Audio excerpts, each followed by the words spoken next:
Alors, Bonjour Tristan, bonjour à tous, bienvenue dans le monde réel. Moi je t'entends Tristan et j'espère que tu nous entends aussi. absolument. Bonjour le chat, bonjour tout le monde. Alors, bonjour à tous, j'espère que tout le monde va bien.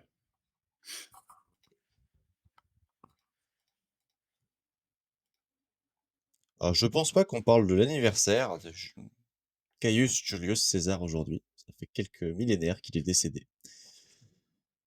Oui, ce sont les ides de Mars. Mais vous savez quoi en Coustinger, regardez, attention, c'est même pas prémédité. Regardez. Je lis une autre biographie, la très célèbre biographie de Jérôme Carcopino de Jules César. Voyez-vous, je fais ça en ce moment. Et donc, oui, ce sont les ides de Mars, l'assassinat de Jules César, par des gens qui ne comprenaient pas que le monde avait considérablement changé. Mais en fait, merci en coup, parce que on vit à une période qui ressemble un peu à cette époque à Rome, où il y avait l'affrontement long entre les optimates et les populares. Et les optimates, leur idéologue principal, c'était Cicéron, et les optimates, c'était ceux qui voulaient défendre la République, le bien, les droits de l'homme. Il n'y avait pas de droits de l'homme, mais ils étaient dans le camp de ceux qui voulaient que les choses ne changent pas et tout allait bien. Une forme de république, mais une république totalement aux mains de l'oligarchie. Et sous couvert de défense de la République, ils voulaient que les choses ne changent pas. Et les populares, les populistes, dont le chef de file final fut César, m'a compté des gens assez incroyables comme les Gracques, par exemple. Et c'est des gens qui voulaient faire des réformes agricoles, des réformes agraires, plus de droits pour les tribunes populaires. Euh, et ça s'est fini en affrontement, en guerre civile. Et finalement, César l'a emporté. Puis après, son neveu Antoine, qui va devenir l'empereur Auguste. Donc ils ont changé les structures politiques de l'Empire, mais il y avait cet affrontement profond et on vit quelque chose de cet ordre-là. Et les Macron, les von der Leyen, les Glucksmann, les BHL, toute la clique macroniste, les Bayrou, tout ça, ce sont des optimates. Et nous sommes, cher Tristan, dans le camp des populares. C'est pour ça que je lis ce bon Jules César. Voilà. Si tu veux partir sur cette petite comparaison, on peut commencer directement avec notre premier sujet. Les populares qui tentent, je vais vous l'afficher de suite, une grève aujourd'hui. Alors, qui va regrouper la plupart des syndicats de notre pays dans différentes branches. On va avoir, pour faire assez simple, globalement une revendication nationale de la part de tous les syndicats qui se sont mis d'accord dessus, c'est l'abolition de la réforme des retraites. François Bayrou a dit évidemment qu'il n'y aurait aucun retour en arrière, après avoir plus ou moins fait semblant pour appâter les syndicats. On se retrouve avec différentes revendications dans la fonction publique récemment. Ils avaient proposé, enfin, le gouvernement est plutôt passé en force, de descendre le nombre de jours de carence quand vous êtes malade. Et nous passons donc à 90% de remboursement pendant les 3 premiers mois. Voilà une des raisons pour lesquelles le secteur public, dont les écoles, est en grève. Nous avons le secteur de la culture aussi qui s'est mis en grève, notamment à cause de la coupe, je crois, à peu près 75% du budget de la culture coupé directement. Donc on se retrouve avec certainement une culture abaissée dans son budget. Hop, mais bon, les hôpitaux, toujours manque de moyens. Ça change pas. Mais je pense qu'on va pouvoir discuter un peu plus longuement avec Georges sur un sujet qui est un peu plus délicat, notamment au sein des syndicats. On a une fracture entre les syndicats qui veulent faire des grèves perlées et qui ont gagné, hein, la table des négociations et qui ont pu imposer ça, notamment la CFDT et la CGT qui suit, pour pas faire de vagues, face à, en gros, Solidaires et Force ouvrière qui réclament une grève générale. Encore une fois, c'est la CGT et la CFDT qui se sont mis ensemble, ce sont les deux plus gros syndicats, et qui ont redécidé, un peu comme pendant la réforme des retraites, de refaire des grèves perlées. On a vu où ça a mené. Je suis sceptique de là où on va avec encore ces grèves perlées, sachant que le 8 mars était aussi une journée d'appel. En plus, les droits des femmes. Bon, ça n'a pas donné grand-chose, mais genre, je pense que tu as un avis à donner dessus. Bah, moi, écoute Tristan, je suis assez, surpris en fait, par, ce que font les syndicats. D'abord, j'étais très, très surpris par l'attitude des syndicats pendant, les grèves sur, la réforme des retraites. C'était une bataille gagnable. C'était une bataille gagnable et à mon avis, elle a été perdue largement, en raison, de la stratégie choisie par les syndicats. Ah, quand même, quand on a 72 du pays, qui est contre une réforme, 90 des actifs, donc vous imaginez le nombre de votants macronistes quand même, contre cette réforme, et qu'on rate la bataille, vraiment, c'est que soit on n'est pas très bon, soit on le fait un peu exprès. Et moi, il me semble que certains le font un peu exprès. J'y pense parce que c'est ce qu'on a vu aux États-Unis pendant des décennies. Or, on copie malheureusement les États-Unis très largement.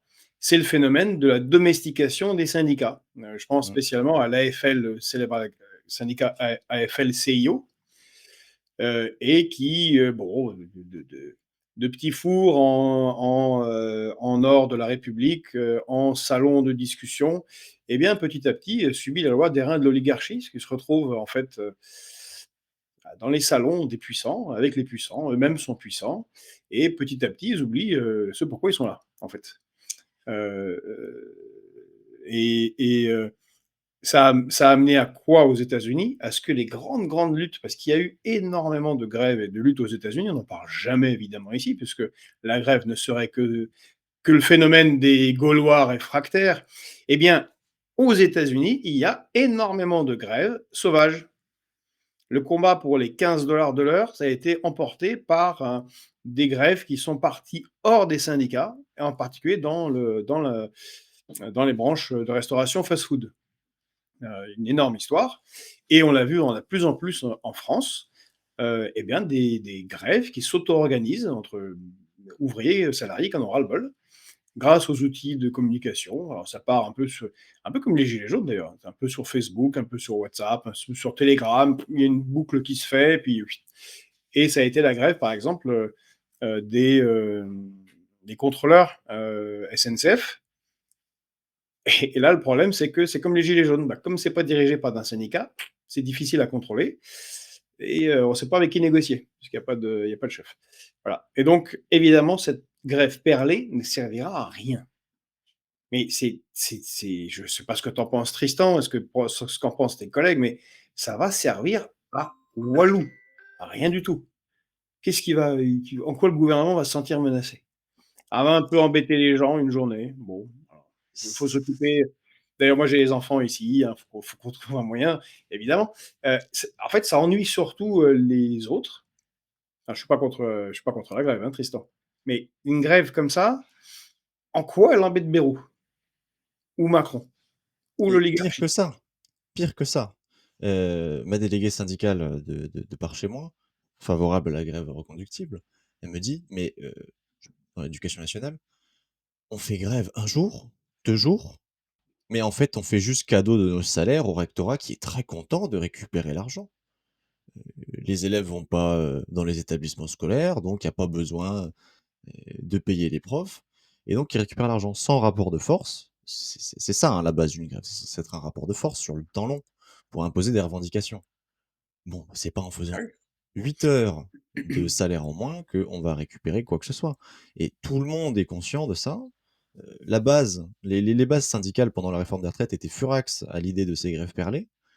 On a vu des pans entiers de la CFDT qui pourtant n'est pas très radical, hein, être furax contre, leur tête et ils ont élu des gens un peu plus radicaux et au final, c'est toujours les centrales syndicales à Paris qui négocient leur petite grève et essayent d'imposer, ça dans, les régions et les syndicats, de branches sectorielles. Mais ça va nulle part. On va nulle part. C'est encore du salaire perdu pour rien. Et puis, alors, une précision hein, tout de suite, parce qu'on a reçu plusieurs ici des syndicalistes de la base. Il y a plein de gens à la base qui travaillent extrêmement bien. D'abord, ils tentent de protéger les droits de leurs collègues sur leur lieu de travail. Et puis, ils ont des idées de mobilisation. Eux-mêmes sont assez critiques envers leur centrale. Quand on là, la critique qu'on fait des syndicats, c'est les centrales syndicales. Enfin, c'est les chefs. C'est pas les syndicalistes en général. D'ailleurs, Marco nous met là, j'ai vu ça tout à l'heure, la CGT ne fait même plus de manifs et de tracts contre la guerre. Ben, rien que ça. Et il faut, enfin, chers amis français et camarades syndicalistes, si on laisse faire à des bellicistes va-t-en-guerre complètement délirants, car de toute façon, encore une fois, il n'y aura pas de guerre avec la Russie, vu qu'on ne peut pas faire de guerre entre nations nucléaires, on va juste emprunter de l'argent par Madame von der Leyen au niveau européen. On va s'en mettre jusque-là, alors qu'on a déjà là, en termes de dette, pour acheter des trucs qui vont rouiller. Et la conséquence, ça va être évidemment qu'il y aura des hausses d'impôts déguisées, mais surtout détruire encore plus les acquis sociaux, l'héritage du Conseil national de la résistance, l'école publique, l'hôpital public. Point. Mais ça sert à rien d'aller marcher, faire une petite manif avec des ballons une journée, alors qu'ils ne parlent même plus de ce sujet. Donc là, on a, et ça, c'est l'effet incroyable de la propagande. Comme là, on a vraiment un souci très très important, Ce qui m'étonne, c'est qu'il y ait l'incapacité à même pas saisir le de sujet où il est, en fait. il y a la guerre, tout le monde en parle dans les médias, mais personne ne se mobilise contre. Si ce n'est, 2-3, syndicalistes qui essaient de mobiliser leurs troupes. J'ai vu personne proposer de faire une grande marche contre la guerre, par exemple. De Mmh. refuser le budget, qui va servir à encore, balancer de l'argent, dans des missiles qui iront être donnés aux Ukrainiens ou que sais-je. Faut Voilà, un peu las de ces conneries qui se passent actuellement. Sujet d'après? Allez, sujet d'après, mais vraiment, enfin, d'abord, je vois que Vas-y. ça réagit beaucoup, beaucoup dans le Mmh. fil. C'est très intéressant. On n'arrive pas à diffuser tous vos messages. Ouais. Effectivement, Fred Krum rappelle que ce ne sont pas des acquis sociaux, ce sont des conquis sociaux. Et j'aime toujours rappeler qu'en face, ils le considèrent comme ça. Je pense à Denis Kessler, qui fut numéro 2 du MEDEF, et puis patron de la principale branche interne au MEDEF, qui écrivait en 2007, clairement dans Challenge, le numéro d'octobre 2007, il disait que leur programme, c'était de reprendre ce que le CNR leur avait pris. Donc ce sont des conquis sociaux et eux-mêmes font une contre-conquête, une contre-révolution de ce point de vue. On a clairement une offensive oligarchique. Et quand je parlais tout à l'heure de droits de l'homme et de démocratie, c'est quand même cette oligarchie qui fait le European Democracy Shield, qui interdit les candidats, qui détermine qu'est-ce qui est bien, qu'est-ce qui est pas bien, qui est fasciste, qui est pas fasciste.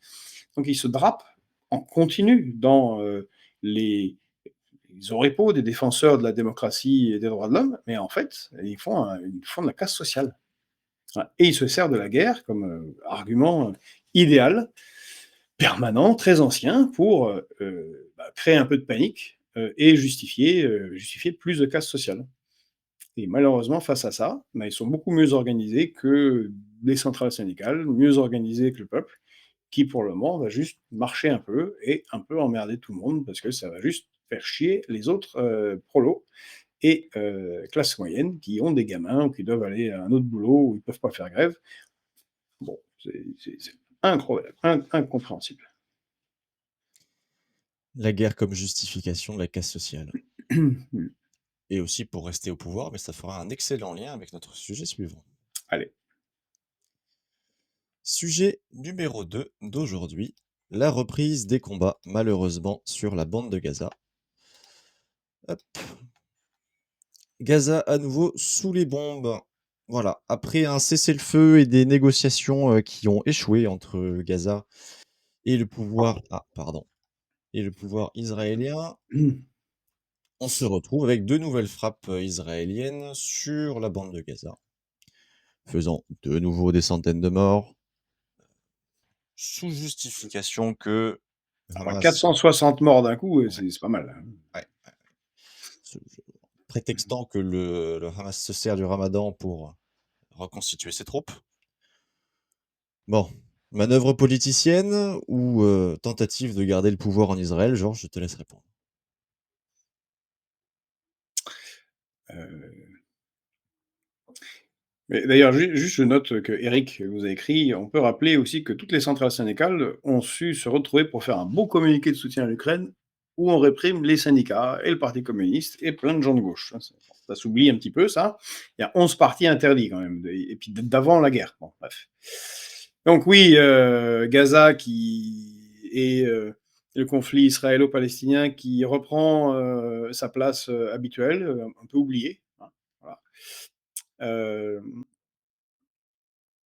Tout a commencé avec à nouveau un blocage de l'aide humanitaire par, Israël, et la reprise, des combats avec évidemment le soutien des États-Unis. Parce qu'ils ne peuvent pas faire ça sans le soutien des États-Unis, que ce soit Joe Biden ou Donald Trump. D'ailleurs, Donald Trump a fait une de ses sorties, classiques en disant: «Oh là là, il faut absolument libérer tous les, tous les otages. Sinon, vous connaîtrez l'enfer». Alors, visiblement, Donald Trump n'a pas l'air d'être au courant que Gaza, c'est déjà l'enfer. Qu'on peut faire difficilement plus infernal que Gaza. Euh, Heureusement, je veux dire heureusement entre guillemets, le printemps arrive, donc on sort d'un hiver qui, on ne se rend pas assez compte, mais il est très très froid en fait en Palestine. Donc quand il n'y a pas de bâtiment, quand il n'y a pas de chauffage, ça fait des dégâts assez sévères évidemment. Donc reprise, du conflit et il faut se rendre compte que, ça a des conséquences, générales. Parce que depuis qu'il y a le cessez-le-feu, bah, il y avait plus d'attaques des Houthis sur les navires de transport, marchands. Je rappelle que les Houthis, se sont solidarisés avec les Palestiniens, et ont fait dérouter, entre 25 et 30 de la flotte marchande mondiale en s'attaquant aux navires, qui, soutenaient, Israël, ou les navires israéliens ou les navires américains, pour les empêcher de passer par le golfe de Suez et de devoir contourner par l'Afrique. Bon. Ils ont quand même d'abord réussi à le faire, malgré, on a parlé des bombardements des États-Unis encore récemment, et eh bien, comme il y avait cessez-le-feu, ils ont arrêté. Donc là, les États-Unis et Israël ont remis une pièce de 100 balles dans la machine, de guerre. On a vu que les frappes américaines sur les Houthis n'ont à nouveau rien donné, hein. On a rappelé dans une autre matinale avec Pedro, que ça fait maintenant 11 ans qu'ils les bombardent et qu'ils n'arrivent pas à les réduire. Euh, Ils ont d'ailleurs même riposté sur des navires de guerre américains, ce qui montre leur détermination et leur capacité intacte. Je parle des Houthis. Et la guerre reprend de plus belle, côté palestinien. Alors, 2 choses pour répondre à ta question. D'abord, elle n'avait pas vraiment cessé. Je rappelle que, on avait dit que tout ça, quand il y a eu le début du cessez-le-feu, on a dit: C'est un peu louche, ils vont se réorienter vers la Cisjordanie». Ce qui a été le cas, parce que pendant cette période de cessez-le-feu, avec un grand entre guillemets, eh bien, il y a eu des combats à Jenin, il y a eu des combats, en Cisjordanie, et des affrontements violents en dehors de l'armée entre les colons d'extrême droite ultra-religieux, israéliens et les Palestiniens. Hem Et les mêmes, raisons conduisent aux mêmes causes. Le gouvernement assez faible, politiquement, je parle de Netanyahou, ne tient que par, l'extrême droite ultra-religieuse israélienne, dont l'objectif officiel affiché est de dégager tous les Palestiniens, et de Gaza et de Cisjordanie. Ça s'appelle un nettoyage ethnique. Ils reprennent, les opérations en ce sens. Il faut rappeler aussi que Donald Trump a livré des armes, que n'avait pas encore livrées Joe Biden. Ce sont des bombes ultra lourdes de 2000 kilos, 2 tonnes. Évidemment, l'objectif est de pénétrer profondément dans le sol, parce que sous l'effet de choc, ça détruit énormément d'installations en sous-sol. Donc, quand on donne des armes, ce genre d'armes, c'est fait pour les utiliser, hein. Du côté de Netanyahou, eh bien, c'est toujours le même problème que tu as évoqué, Tristan. Il est sous le coup de plusieurs procédures judiciaires lourdes de la justice israélienne. Il fait face à une opposition populaire massive. Alors, c'est des affaires de corruption très importantes. et c'est aussi des divulgations de secrets d'État, parce qu'il y a 2 grosses, accusations contre lui. C'est donc la corruption avant la guerre et divulgation de secrets d'État, manipulation de secrets d'État, pour, mobiliser la population pour continuer la guerre. Donc ils sont reprochés par la cour, par une cour, israélienne. Bon, bah, tant qu'il y a la guerre, heu, il ne sera pas poursuivi. Et lui ne veut pas lâcher le pouvoir, parce que lâcher le pouvoir veut dire que il irait assez rapidement en prison en Israël. Et il veut rentrer, apparemment, je pense qu'il a décidé de rentrer dans l'histoire comme celui qui aura réalisé le Grand Israël. Euh, Encore une chose, pendant cette période de cessez-le-feu, ça n'a pas été cessez-le-feu non plus du côté du nord d'Israël, puisque profitant et ayant aidé à la chute de Bachar el-Assad en Syrie, Israël a progressé considérablement dans le Golan, au point où elle domine entièrement maintenant le Golan, y compris la partie syrienne. Ce Golan l'Israël est censé rendre à la Syrie depuis 1967. Et déjà, de nouveaux colons s'y installent. Donc, clairement, enfin, on ne peut pas faire difficilement comme on peut analyser autrement. C'est le jusqu'au boutisme de ce gouvernement d'extrême droite qui a décidé de réaliser son projet millénariste du Grand Israël. Et en cela, il est largement soutenu par Washington, quelle que soit la couleur du président. Toi, j'ai une question, un peu hypothétique. Comment on peut faire un traité de paix quand on a deux extrêmes droites qui se détestent et qui veulent l'anéantissement mutuel? On peut pas. C'est ça le problème, et c'est le problème aussi, Tristan, des positions mesurées, qui ont toujours été la nôtre. Parce que ce conflit provoque des hystéries en France, où d'ailleurs la plupart des gens n'ont aucun levier d'action sur le conflit lui-même. Mais ça permet d'hystériser le débat politique. Donc quand on dit que le Hamas est une organisation terroriste islamiste issue des frères musulmans dont l'objectif est de faire un califat et qui ne sont pas du tout pour la paix, mais pour le dégagement de tous les Israéliens et Juifs de la rivière à la mer, mais c'est sûr que c'est pas exactement une organisation avec laquelle on peut trop négocier. Et d'autre côté, eh ben, on a des extrémistes, et du même acabit, d'ailleurs tout aussi religieux, qui, eux, souhaitent faire le Grand Israël de la mer au fleuve, donc de la mer au Jourdain. Et Ah, on ne peut pas négocier.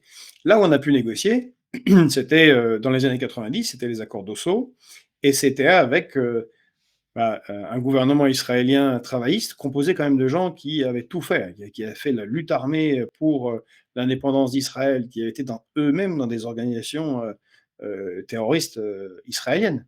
Euh, je pense aux attaques avant l'indépendance d'Israël, qui ont fait 4 guerres contre les pays arabes, donc des gens sérieux, hein, c'est vraiment pas des défaitistes, comme pourraient dire certains, mais ils se sont rendus compte qu'en fait, ça sera infini, qu'il n'y aura jamais de solution et qu'il faut trouver une solution.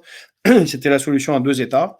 Et de l'autre côté, on avait le FPLP qui n'était pas détendre non plus, hein. C'est les gars qui avaient fait les attentats à Munich, qui avaient fait toute une série d'attentats, qui avaient fait les Septembre Noirs en Jordanie. Enfin, pas détendre non plus. Des gens qui ont lutté et qui ont fait toutes les formes de combat possibles, mais ils étaient nationalistes, laïcs, et eux-mêmes comprenaient que, en fait, ça serait infini. Les Palestiniens seraient à vie, enfin à éternité dans des camps, et feraient des petites actions terroristes, et la guerre se prolongeait infiniment. Bref, eh ben, eux avaient décidé de discuter, et on a failli trouver une solution, mais les va-t-en-guerre américains, comme les va-t-en-guerre israéliens, à commencer par Netanyahou, puisque Netanyahou a pris le pouvoir en 96, et son objectif, c'était qu'il n'y ait jamais 2 États. C'était de casser les accords d'Oslo. Il a parfaitement réussi. Donc, il faut maintenir un état de guerre. Et quel meilleur moyen de maintenir un état de guerre que d'avoir une organisation qui ne veut pas la paix? Et donc, ils ont considérablement favorisé le Hamas. Voilà. Je sais que beaucoup de gens ont du mal à y croire, mais pendant des années, avant le conflit, toutes les semaines, de l'argent arrivait du Qatar directement à l'aéroport Ben Gourion de Tel Aviv et les services israéliens amenaient l'argent liquide au Hamas à Gaza. D'ailleurs, même Netanyahou l'a confirmé publiquement. Bon, bref. Euh, Voilà. Alors on en est où on en est. Donc c'est malheureux. Et surtout, c'est assez délirant. Parce que je ne vois pas comment militairement Israël peut arriver à dégager cette population. C'est-à-dire qu'il faut se rendre compte que l'armée d'Israël est épuisée. Il y a eu beaucoup de pertes, en fait, contrairement à ce qui est dit. C'est un peu la même chose qu'en Ukraine. Hein. Les pertes de l'armée israélienne, c'est comme les pertes de l'armée ukrainienne, c'est magique, on n'en parle pas. Euh, les services de renseignement israéliens, qui sont très sérieux, savent très bien que, en réalité, sur le long terme, c'est mal emmanché pour Israël. Ils ont fait plus d'un an de guerre en détruisant les trois quarts des bâtiments de Gaza et ils n'ont pas réussi à faire partir les Palestiniens. Il y a juste beaucoup, beaucoup de morts. On a dit, hein, en dehors des morts tués par les bombardements, il y a tous les morts indirects qui sont beaucoup plus nombreux, puisque quand vous n'avez plus de services de santé, plus d'accès aux égouts, plus d'accès à l'eau potable, ça fait tout un tas de morts. Hein. Les gens qui étaient censés soigner ne soignent plus, on meurt de dysenterie, de choléra, de tout un tas de maladies dégueulasses, plus pas de chauffage en hiver, bref. Donc énormément de morts induits, et ils n'ont pas réussi à les dégager. Donc c'est une stratégie folle dans laquelle s'engage à nouveau Israël. C'est terrible. Ouais, une petite question de Fred Chrome peut-être pour terminer ce sujet-là. Euh, voilà, donc ils appellent les zélotes, sont vraiment convaincus de leur vision divine suprémaciste, ils ne se rendent pas compte que ce sont des délires mortifères, mais c'est leur but, justement. Ils veulent arriver à éradiquer le camp d'en face pour pouvoir s'approprier toutes les terres qui sont, en tout cas ces camps-là, hein, pour le camp de Netanyahou ou de l'autre côté, pour le camp du Hamas. Ils sont complètement zinzin. C'est-à-dire que souvent certains disent c'est la pointe orientale de l'Occident. Oui, pas du tout. L'Occident, c'est à Tel Aviv. Hein. Pour ceux qui connaissent Israël, Tel Aviv, bon, c'est une ville, on peut dire largement occidentale, presque européenne, super sympa, où il y a plein de refusniks, parce qu'il y a Marco qui demande est-ce qu'il y a des refusniks. Il y a des gens qui trouvent ça absurde. Il y a des manifestations massives, en fait, on en parle très peu, mais depuis des années, contre Netanyahou. Et les plus dingues, ceux qui sont en Cisjordanie, les colons, mais c'est des mollahs Omar, juifs juste. Ces types, ils vivent, passent la journée à lire les Écritures saintes, ils ont des barbes jusqu'au nombril, leurs femmes font plein d'enfants et ils travaillent pas, et, ils se baladent avec des armes et ils ont des rêves messianiques, des conquêtes Et inversement, c'est très rigolo, tu as dans Jérusalem des branches très orthodoxes du judaïsme qui prônent la libération totale de la Palestine. C'est très étrange. Effectivement, ça existe aussi. Ça existe aussi, beaucoup plus minoritaire, mais ça existe. Mais eux, ils sont historiques, hein, ils considèrent qu'Israël n'aurait jamais dû être créé. Enfin bon, une vision différente du judaïsme. Mais il y a un problème démographique en Israël. C'est que les plus démocrates, les plus ouverts à des accords, à des discussions, à des négociations, euh, les plus de gauche, eh ben, font pas d'enfants. Voilà. Littéralement, ne font pas d'enfants, sont célibataires. Il y a beaucoup plus de gays, de lesbiennes. Ils se marient tard. S'ils se marient, ils changent de sexe. Et puis ils ont un enfant, des fois deux ou zéro. Bon, les autres en face, ils en font 6, 7, 8, 9 par famille. Et en fait, il y a déjà un problème démographique. Et à la prochaine, dans 10 ans, dans 20 ans, c'est assuré, il n'y aura pas de possibilité de victoire politique du camp de la paix ou de la gauche en Israël, pour des raisons démographiques. Et en plus, quand ils ont des élus, ils se font exclure du Parlement. Il y a Watu Watu qui dit est-ce qu'on est courant que Itmar Ben-Gvir est revenu au gouvernement israélien? Bah oui, Smotrich n'était pas parti et Itmar Ben-Gvir. Bon, Smotrich et Ben-Gvir, c'est des plus cinglés. Donc, eux, ouvertement, ils disent qu'il faut faire un nettoyage ethnique. C'est pas une interprétation, c'est pas du éléphisme de dire ça, c'est juste les faits. Ils disent ça. Bon, dans des tweets, dans des articles. C'est qui ces gens, peut-être pour préciser un petit peu? Et ben, Smotrich et Ben Gvir, sont des ministres importants du gouvernement, de Netanyahou, ministre des Finances, et ministre de la Sécurité, nationale, gros Mmh. ministère. Et ce sont les chefs de file des 2 partis, d'extrême droite, ultra-religieux, et Sur qui qui veulent s'appuie clairement bâtir le Grand Israël. Et c'est sur eux que repose la coalition qui fait que Netanyahou est au pouvoir. Et Ben Gvir était sorti au moment comment ça s'appelle du cessez-le-feu, en disant c'est inadmissible ce cessez-le-feu, faut qu'on les achève, faut qu'on les finisse avec des termes délirants. En particulier, pour moi, je suis assez choqué parce que on a aussi de la famille de religion juive dans ma grande famille, et quand même des gens, on a subi des trucs graves pendant la Deuxième Guerre mondiale. Ils parlent, eux parlent de Ben Gvir et Smotrich parlent des Palestiniens en parlant de sous-hommes. C'est fou, en fait, quand on y pense. Ça Voilà, justifie et Smotrich était resté, mais en menaçant de partir tous les 2 jours, et en continuant le conflit en Cisjordanie et dans le Golan. Oui, il avait démissionné, Ben Gvir. donc tout est bon pour justifier, de rester au pouvoir, quitte à s'allier Oui, avec Tony les Steele, Palestiniens. Steele, je sais pas, écrit ça va même au-delà du nettoyage ethnique pour Smotrich et Ben Gvir. Oui, oui. Bah, c'est un nettoyage ethnique à caractère génocidaire, selon les critères de l'ONU et de nombreux opposants israéliens eux-mêmes. C'est-à-dire qu'il se passe quelque chose, ils ont fait quelque chose d'assez grave. C'est qu'ils ont en plus détruit moralement Israël. C'est-à-dire qu'à part les États-Unis, tous les votes à l'Assemblée nationale de l'ONU sont contre Israël. Donc, Israël avait quand même un statut moral particulier lié à la Deuxième Guerre mondiale, qu'ils sont en train de s'aborder complètement, s'il n'est pas déjà totalement sabordé. On va dans le mur et rien ne change en réalité. Enfin, eux vont dans le mur, mais Ils vont dans le mur et ça entraîne beaucoup de morts.